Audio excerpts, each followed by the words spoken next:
Hello mga langga! Maying adlaw sa tanan. For today's menu ay pork menudo. Kung hindi mo pa na-try ito, abay tara, luto na tayo!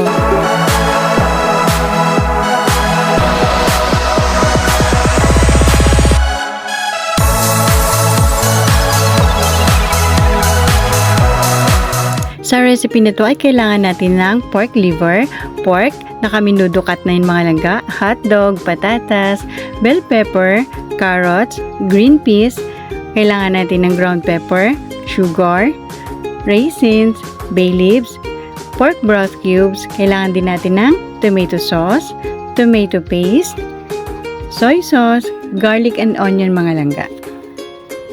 First ay ipo-fry lang muna natin ng bukod mga langga ang ating patatas at carrots. Ayan, para mas maganda po ang texture nito mga langga kapag pina-fry po natin muna bago natin ito lutuin.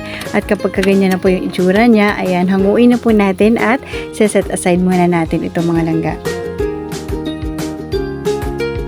Then next po ay yung ating bell pepper mga langga. Ito'y saglit lang natin prituhin mga langga ha, para hindi po ito madurog. Ayan, then next po yung ating pork liver mga langga. Ayan, ipa-fry lang din po natin mga langga at set aside po muna.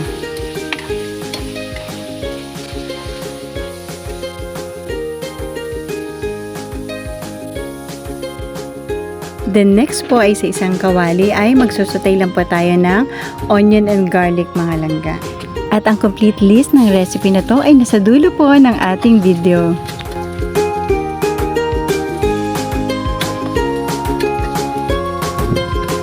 Then pag okay na po ito, sunod na po natin ilagay yung ating pork mga langga. Ayan, itong pork pa lang mga langga ay pinatadtad ko na kay Suki ng pang menudo cut. Ayan, para hindi na po tayo mahirapan sa bahay.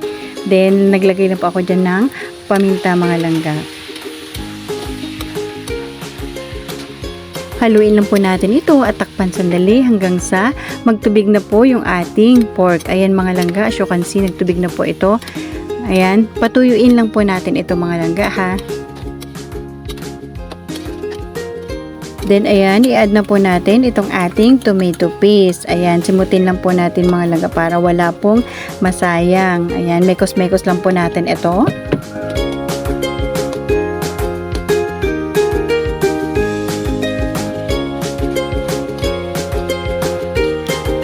Ayan mga langga, at pag ito po yung natuyo na, ayan, mag-add lang po tayo ng tubig mga langga na tamang pampalambot lang po sa ating pork. Ayan, nag-add na rin po ako ng pork broth cubes, bay leaves, at yung ating soy sauce mga langga. Ayan, halu-haluin lang po muna natin ito at takpan hanggang sa lumambot na po yung ating pork. Pero from time to time mga langga ay kailangan din po nating haluin itong ating pork mga langga para pantay po ang pagkaluto at hindi po matutong po sa ilalim. Lalo pag manipis po yung iyong kawali. Kagaya na ginagamit ko manipis po. Kaya madaling magtutong sa ilalim mga langga. Then at that time pwede na po natin i-add yung ating hotdog. Ayan, halu-haluin lang po natin. Then sunod na po natin yung ating frinay na carrots at patatas. Ayan, mix-mix lang po natin ito mga langga. Then next po ay add na po natin itong ating tomato sauce. Ayan mga langga, dahil kumukunti na nga po yung sauce niya, kaya nag-add po ako ng kaunting tubig mga langga. Then sunod po natin yung ating pork liver na pinirito kanina. Sunod na rin yung ating green peas. Ayan, halu-haluin lang po natin ito mga langga. At shoutout nga pala kay Oil Adventure. Thank you so much sa magandang comment. Thank you din po sa support, Mami Norris. Thank you po Mami. And shoutout din po kay Kusina ni Junior, kay Kakuya TV. Thank you langga. At thank you din po kay Ma'am Unica Iha of Taiwan. Thank you so much po. Then next po ay add na po natin yung ating sugar, yung ating raisins, at yung ating bell pepper mga langga. Ayan, halu-haluin lang po natin ito.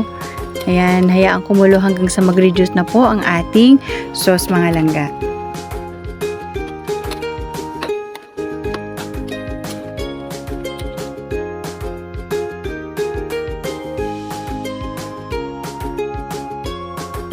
At this point, luto na po ang ating pork menudo. Kung gusto niyo ng masos mga langga ay okay na po yung ganitong itsura niya. Pero kung gusto niyo ng matuyo, kagaya nito, ay pwede rin po. O diba? Simple and easy. O siya, tara, isasalin ko na to ha. At sa uulitin, maraming salamat po sa aking mga viewers and subscribers dyan na walang sawang nanonood sa aking mga cooking videos. At kung nagustuhan mo ang video na to, please don't forget to like and subscribe Kusina ni Langga. Tara, kain po!